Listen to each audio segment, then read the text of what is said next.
Hello and welcome to this video. In today's video, we will discuss how to implement NetSuite in very broad terms. We've got 12 topics to cover. First, you're going to have access to your NetSuite account as an administrator. So the first thing you'll want to do is log on to NetSuite, change your password, and set security questions. In that way, if you forget about your password, NetSuite is going to let you get a new one by answering your security questions. So it's very important that you note them down somewhere. They are case sensitive, so be very careful where you store this information. But the second step is to configure your NetSuite account. So you're going to go on to the setup on NetSuite and you'll go to company and you'll go to company information. You're going to fill up the information there and you're going to scroll down the list of whatever you see within the setup. So it could be setup company. If you've got multiple subsidiaries, you're going to create these subsidiaries. If you want to use departments, classes, locations, and you don't see them, then you have to go to setup, company, and enable features. Once you click on enable features, you'll be able to add the additional functionality, maybe classifications, maybe AR, AP, things that you already purchased within your NetSuite license, but maybe are not already activated. So once you activate these features, maybe you can come back to the configuration and complete it, or you could scroll down to the next section, which is the creation of your chart of accounts. Now the chart of account, NetSuite already proposes a standard chart of account. It's based on the USA chart of account, with the numbers and the names. You can always rename these accounts, or you can extract NetSuite's chart of account with their internal IDs on Excel, rework these chart of account accounts, change the numbers, change the name of the account, but the type will always have to remain the same. So you could add new accounts to that list. You can rename them, but you cannot change their type. Once the type is set, you can either delete the account and recreate one with a different type, or basically use it as it is. So you can create chart of account, of course, manually. If you go to lists, accounting, account, new, you'll be able to create your chart of accounts one by one. But we recommend extracting the chart of account by going to list, accounting, accounts list, so that you'll be able to import this back onto NetSuite with your right account numbers, account names, and additional accounts. The fourth step will be to create your VAT, so your tax codes, your tax types, your tax rates. And to do this, you'll need to go to Setup, Accounting, Setup Taxes. Once you've done that, you'll be able to go in and create your roles and permissions. This is important because everything we'll create after that can be tied to specific roles or permissions. So for example, if you have a team of salespeople and some of them are supposed to see a specific field and others not, then the way we create that field or the way we share these forms is by employee role or permission. So to create the roles and permission, you'll need to go to Setup, Manage Roles, and of course, either look at the existing roles by clicking on List or by creating a new one by clicking on New. I recommend looking at the standard roles and modify them, rename them if need be. It's not going to crush or replace the existing NetSuite roles. It's just going to create a new one. And then you can, on the next step, go to your fields and forms. Basically, every entity on NetSuite may be an employee, a contact, a customer, a vendor, a partner. They've got entry forms, ways for you to input the data on NetSuite. So these forms, NetSuite has a couple of them as standard. You can customize them by adding new fields, by removing or hiding fields if you feel that your users are overwhelmed by the number of fields or the way that they are presented. You can always customize them. And as I mentioned earlier, You'll also be able to share these forms or fields to specific employee roles. Now, the same is true for transactions. Your journal entries, your sales opportunities, estimates, sales orders, invoices, credit memos, payments. You're going to have your bank transactions like receipts and payments. You're going to have your purchase requests, your purchase orders, your vendor bills, your vendor credit, your vendor payments. You're going to have all these kind of transactions that also have forms, entry forms tied to them. So you can also customize these forms accordingly. Now, to customize your forms, you need to go to Customization on the top section menu, Customizations and Forms.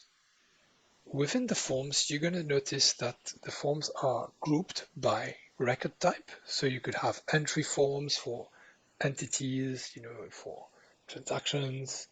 And you will also notice that you have printed form layouts. So it could be a standard transaction PDF form, or it could be advanced PDF HTML templates. So these are really two ways of NetSuite to regroup the forms, the entry forms and the printed forms. Once you've customized the forms, you're ready to import your data. Now, if you're a startup or a new business, maybe you don't have any historical data, so there's nothing to import. In that case, you can already skip to the next step, which is the process flow. But in case you have historical records, then once you've created the related fields on the forms of the appropriate records, then you'll be able to import the data.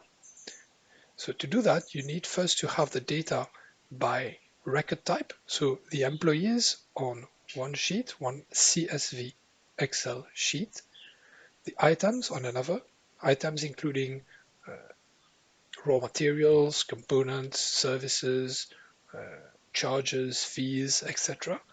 You could have your customers. Customers can be broken down into statuses where they are leads, prospects, or customers. Then you can have vendors, your contacts. Contacts are linked to customers and vendors. So you cannot import a contact linking it to a customer or a vendor if the customer or the vendor doesn't exist yet. You first have to create the customers, then you can do the contacts. And finally, the transaction. You cannot import a transaction linking to a customer or a vendor or an item if these do not exist. Right. So, of course, we're also going to talk about the calendar, because when you import a transaction, you're going to have a date on there, a period. So if you're importing historical data and you want to keep track of, let's say, the last 5 years data, then you're going to have to go to create these 5 years calendars on NetSuite. To do this, you have to go to Setup, Accounting, and then there are two calendars you're going to have to create. It's the accounting calendar, so the accounting periods, and the tax calendar, the VAT calendar, the tax periods. Once you've created these, you'll be able to import your transactions. So the next step is the process flows. So maybe you've got forms, maybe your data is there, but now how is your business going to be operating on new transactions, on new customers? Can anyone with a specific access create a new customer just like that? Or is there an approval process so that, for example, there won't be duplicates, there won't be customers entered incorrectly, maybe customers that you're not supposed to be chasing because they are not within your target group or within your region. So that there are elements that you only know that you need to apply to the way that you are going to work on NetSuite. So these process flows can be customized and added onto NetSuite. You can do this using workflows, or you can do this using scripts. Now, this is when you go and create your own process flows.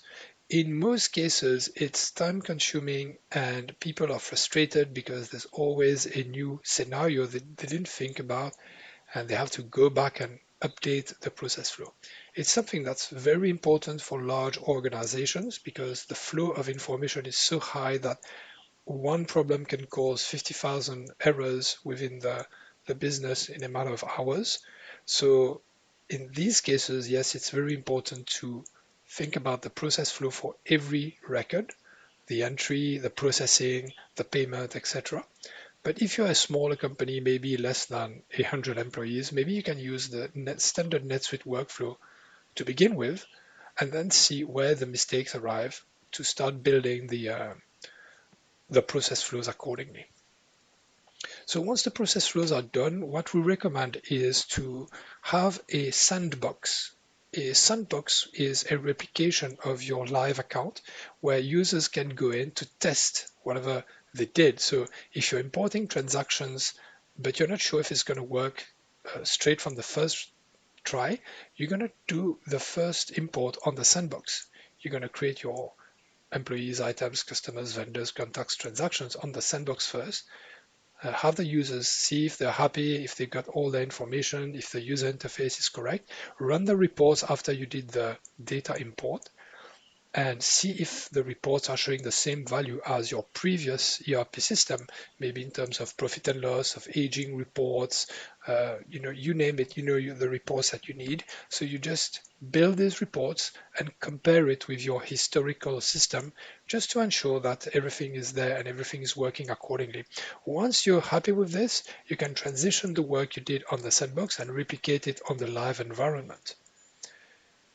The next step is the save searches and the dashboards. You have to create save searches, which are like queries that are saved, and these queries can be used to generate dashboards so that instead of going onto NetSuite and looking at reports, different reports, and to know what you're supposed to do, what you're late on, what's coming, the forecast for the week, you could have all these elements showing on your dashboard.